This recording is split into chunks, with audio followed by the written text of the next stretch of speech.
La nouvelle évangélisation passe aussi par l'accompagnement des personnes dans les aéroports. Benoît XVI l'a rappelé aux participants du séminaire international des aumôniers catholiques et des membres des aumôneries de l'aviation civile.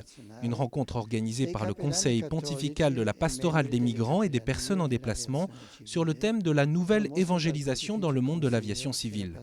Prenez soin de chaque personne, a souligné le pape, que tous puissent expérimenter à travers votre vie chrétienne et sacerdotale l'amour qui vient de Dieu, afin que chacun soit amené à un rapport renouvelé et approfondi avec le Christ, qui ne manque pas de parler à tous ceux qui s'ouvrent à lui avec confiance, spécialement dans la prière. D'où l'importance des aumôneries dans les aéroports comme lieu de silence et de réconfort spirituel.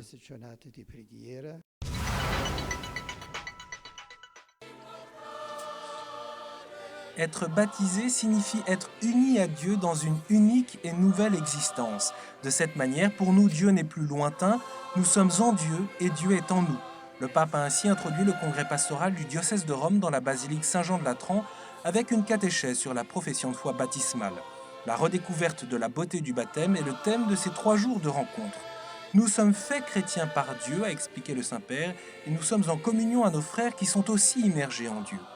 Analysant les 3 renoncements du rite baptismal, Benoît XVI a clairement dit que renoncer à la séduction du mal signifie aussi aujourd'hui s'émanciper d'un mode de vie dans lequel la vérité ne compte pas, mais où domine l'apparence, le sensationnel et l'esprit de calomnie et de destruction. Nous connaissons aujourd'hui une culture qui ne cherche pas le bien, dont le moralisme est en réalité un masque pour créer confusion et destruction. Et contre cette culture dans laquelle le mensonge se présente sous l'apparence de la vérité et de l'information, contre cette culture qui ne cherche seulement que le bien matériel et nie Dieu, nous devons savoir dire non. Le pape a aussi expliqué que le baptême des enfants ne va pas contre leur liberté, de même qu'il n'est pas nécessaire de nous justifier envers eux du don de la vie. Le baptême est pour eux la garantie d'une vie bonne, sous la protection de Dieu.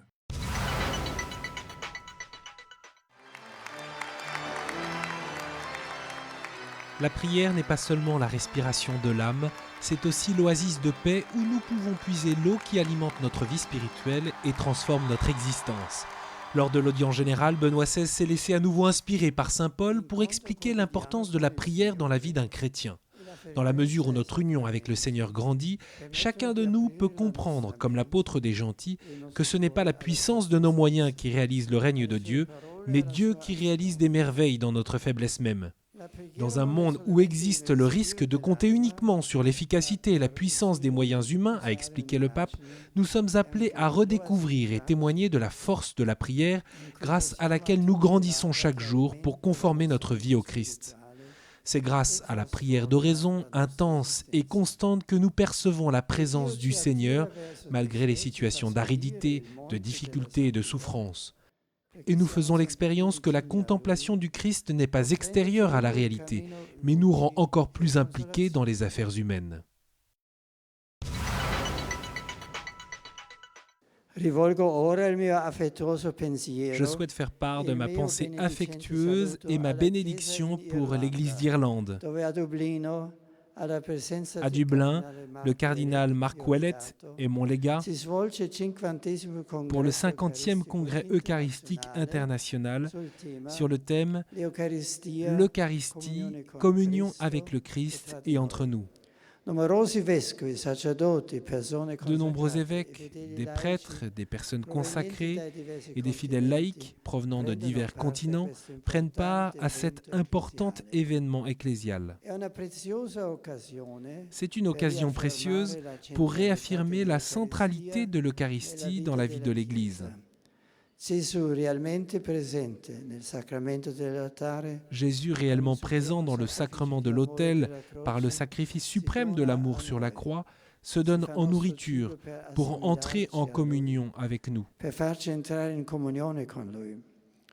À travers cette communion, nous sommes unis entre nous. Nous devenons un en lui, membres unis avec les autres. Je voudrais vous inviter à vous unir spirituellement aux chrétiens d'Irlande et du monde. en priant pour que les travaux du Congrès, pour que l'Eucharistie soit toujours le cœur battant de la vie de l'Église. Benoît XVI a reçu ce jeudi matin José Gradiano da Silva, le directeur général de la FAO, l'Organisation des Nations Unies pour l'alimentation et l'agriculture. José Gradiano da Silva, brésilien, est le 8e directeur général de la FAO depuis la création de cet organisme le 16 octobre 1945 à Québec, au Canada. Son mandat a débuté au 1er janvier 2012 et se poursuit jusqu'au 31 juillet 2015. L'an dernier, en juillet, Benoît XVI avait déjà reçu le directeur général de la FAO. Le Saint-Père avait insisté sur l'importance d'un modèle de développement qui respecte la dignité de la personne humaine et qui ne cède pas à l'exploitation frénétique des ressources naturelles.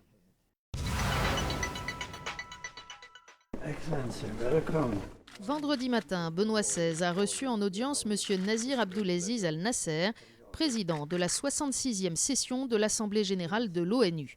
L'entretien cordial a porté sur le rôle de l'Organisation des Nations Unies et en particulier de l'Assemblée générale dans la résolution des conflits.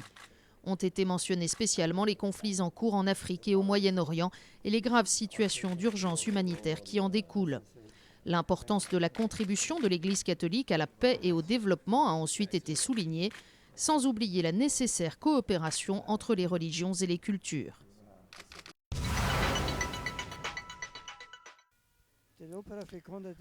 La petite troupe des chrétiens, apparemment impuissante face aux problèmes du monde, ne craint pas les obstacles si elle s'en remet à Dieu, car la victoire du Seigneur est certaine.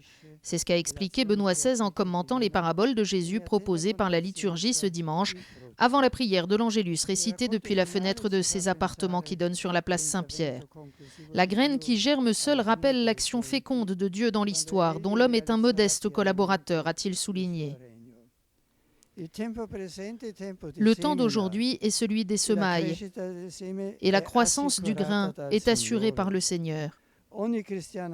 Ainsi, chaque chrétien sait bien qu'il doit faire tout son possible, mais que le résultat final dépend de Dieu. Cette certitude le soutient dans les travaux quotidiens, spécialement dans les situations difficiles. Le royaume de Dieu, même s'il réclame notre collaboration, est avant tout un don du Seigneur, une grâce qui précède l'homme et son action, a conclu le pape. À travers ceux qui sont pauvres de cœur, surgit la force du Christ qui transforme ce qui paraît insignifiant, comme la minuscule graine de moutarde, en la plante la plus grande du jardin. Après l'Angélus, Benoît XVI a rappelé que le 20 juin est la journée mondiale du réfugié, en souhaitant que les droits de ceux qui doivent fuir leur pays soient respectés. Il a évoqué ensuite la célébration de clôture du Congrès eucharistique international de Dublin, expliquant que dans le mystère de l'Eucharistie, Jésus a voulu rester avec nous pour nous faire entrer en communion avec lui et entre nous. Enfin, le pape a mentionné la béatification ce dimanche à Nepi de Cecilia Eusepi, morte à 18 ans, sans avoir pu devenir religieuse missionnaire comme elle y aspirait, en offrant ses souffrances pour le salut des âmes. Le pape Benoît XVI a reçu ce lundi le nouvel ambassadeur d'Espagne auprès du Saint-Siège, Eduardo Gutiérrez Sens de Burruaga. Âgé de 54 ans, le nouvel ambassadeur est entré dans la carrière diplomatique en 1985. Benoît XVI a rappelé, à propos des relations diplomatiques bilatérales, que l'Église, dans l'exercice de sa mission, recherche le bien intégral de tout peuple, en agissant dans le champ de ses compétences et en respectant pleinement l'autonomie des autorités civiles. L'Église respecte le pouvoir civil, a encore dit le pape, et prie Dieu que les responsables exercent leur mission avec générosité, honnêteté, efficacité et justice.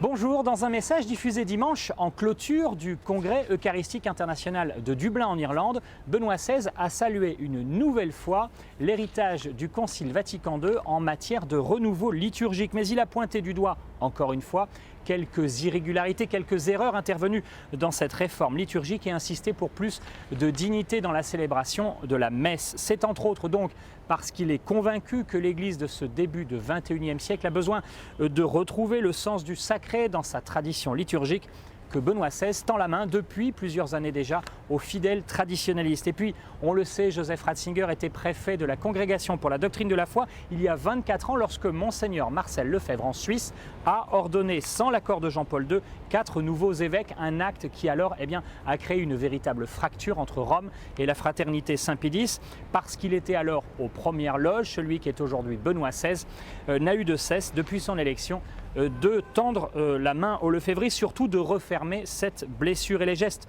en direction de la tradition se sont donc succédés. On se souvient, 4 mois après son élection, le pape avait d'abord accordé une audience à Monseigneur Fellet, le supérieur de la fraternité Saint-Pédis. 2 ans plus tard, il faisait un premier geste en faveur du monde traditionnaliste en libérant l'usage des livres liturgiques d'avant le concile. Et puis, Benoît XVI avait levé l'excommunication qui pesait sur 4 évêques de la fraternité ordonnés par Monseigneur Lefebvre en juin 88. On vient d'en parler. Et ce geste de miséricorde avait été en quelque sorte malheureusement siphonné par les propos négationnistes de l'un des 4 évêques, le Britannique Williamson. Puis des discussions entre théologiens avaient mis en avant les points de désaccord entre Rome et la fraternité Saint-Pédis, mais Benoît XVI tout de même avait souhaité par la suite que soit proposé aux lefévristes un préambule doctrinal qui constituerait la base fondamentale en vue de parvenir à une pleine réconciliation. La semaine passée, et c'est le dernier épisode en date, après plusieurs mois d'échanges sur ce préambule doctrinal, le chef de file